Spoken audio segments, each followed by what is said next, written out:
हमारे पड़ोसी मुल्क भारत और पाकिस्तान में ये मोटरसाइकिलों के सिलेंसर निकाल के जश्न आज़ादी मनाने वाली नस्ल क्या जाने कि इन लोगों में एक तबका ऐसा भी मौजूद है कि जिसने जश्न आज़ादी के वो दिन देखे हैं कि जो ये ख्वाब में भी नहीं सोच सकते। यकीन जानिए कि दोनों मुल्कों के आज के बच्चे अंदाजा तक नहीं कर सकते कि 90 की दहाई के पाकिस्तानी और भारतीय बच्चे जश्न आज़ादी कैसे मनाते थे। 90 की दहाई में जवान होने वाले लोग तो हमारी ये वीडियो जरूर देखेंगे ही, मगर आज की नई नस्ल को भी चाहिए कि वो ये वीडियो देखें और सोचें कि उस जमाने के लिए अपने मुल्क से कितना ज्यादा प्यार करने वाले सादा दिल और नियतों के बिल्कुल साफ हुआ करते थे।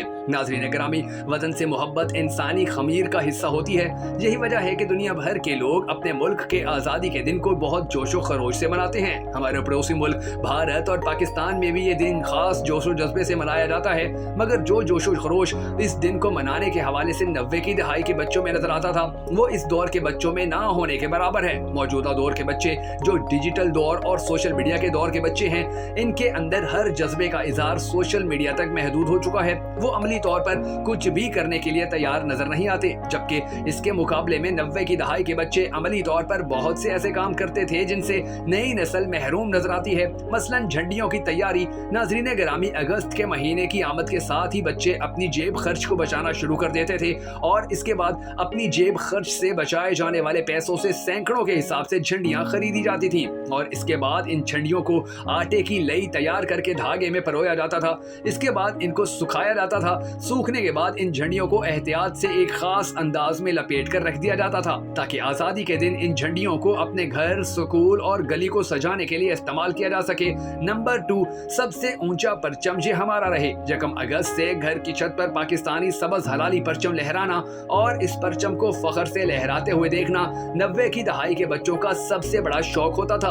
अपने परचम को इर्द गिर्द के घरों में सबसे ऊंचा रखने के लिए बांसों की तलाश और उसके बाद उन बांसों को इस तरह बांधना कि वो हवा के बावजूद कायम रहे। इस कोशिश में घर के बड़े भी पूरा साथ देते थे।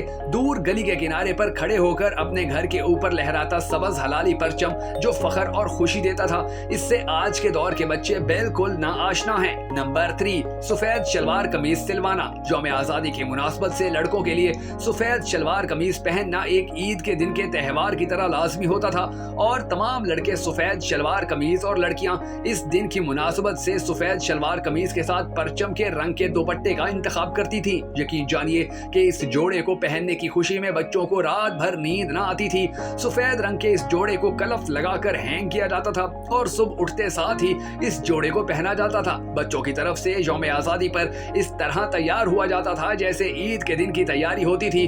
नंबर 4, रंग बिरंगे बैजेस और चूड़ियों की खरीदारी। सफेद रंग के जोड़े के साथ सीने पर बाएं जानिब सबज हलाली परचम वाला बैज लगाना और इस बैज का इंतखाब इस तरह करना कि हमारा बैज सबसे मुनफरिद और नुमाया हो, ये इस दौर के बच्चों का सबसे बड़ा शौक होता था। इसी तरह लड़कियां भी हरी और सबज चूड़ियों से अपने हाथ भर लेती थी और मेहंदी लगाकर इस खुशी के दिन की तैयारी का खास एहतमाम करती थी। नंबर 5, टैबलो और मिली नगमों के मुकाबलों में शिरकत। आजकल के दिनों में यौम आज़ादी के दिनों में सरकारी छुट्टी होती है, इस वजह से स्कूल वाले यौम आज़ादी का फंक्शन आम तौर पर 13 अगस्त को ही कर लेते हैं, जबकि माजी में इस दिन खास तौर पर स्कूल परचम कुशाई की तकरीब के लिए खोले जाते थे और बच्चों के दरमियान मिली नगमों, तकरीरों और टैबलोस के मुकाबले करवाए जाते थे। गर्ज इस दिन हर बच्चे की जबान पर एक ही नारा होता था, पाकिस्तान जिंदाबाद। अल्लाह ताला से हम सबको दुआ करनी है कि ए हमारे पाक परवरदिगार, इस दुनिया के हर इंसान को हकीकी आज़ादी अता फरमा कि जिसमें इसे किसी ताकतवर इंसान नुमा जानवर का कोई खौफ ना हो।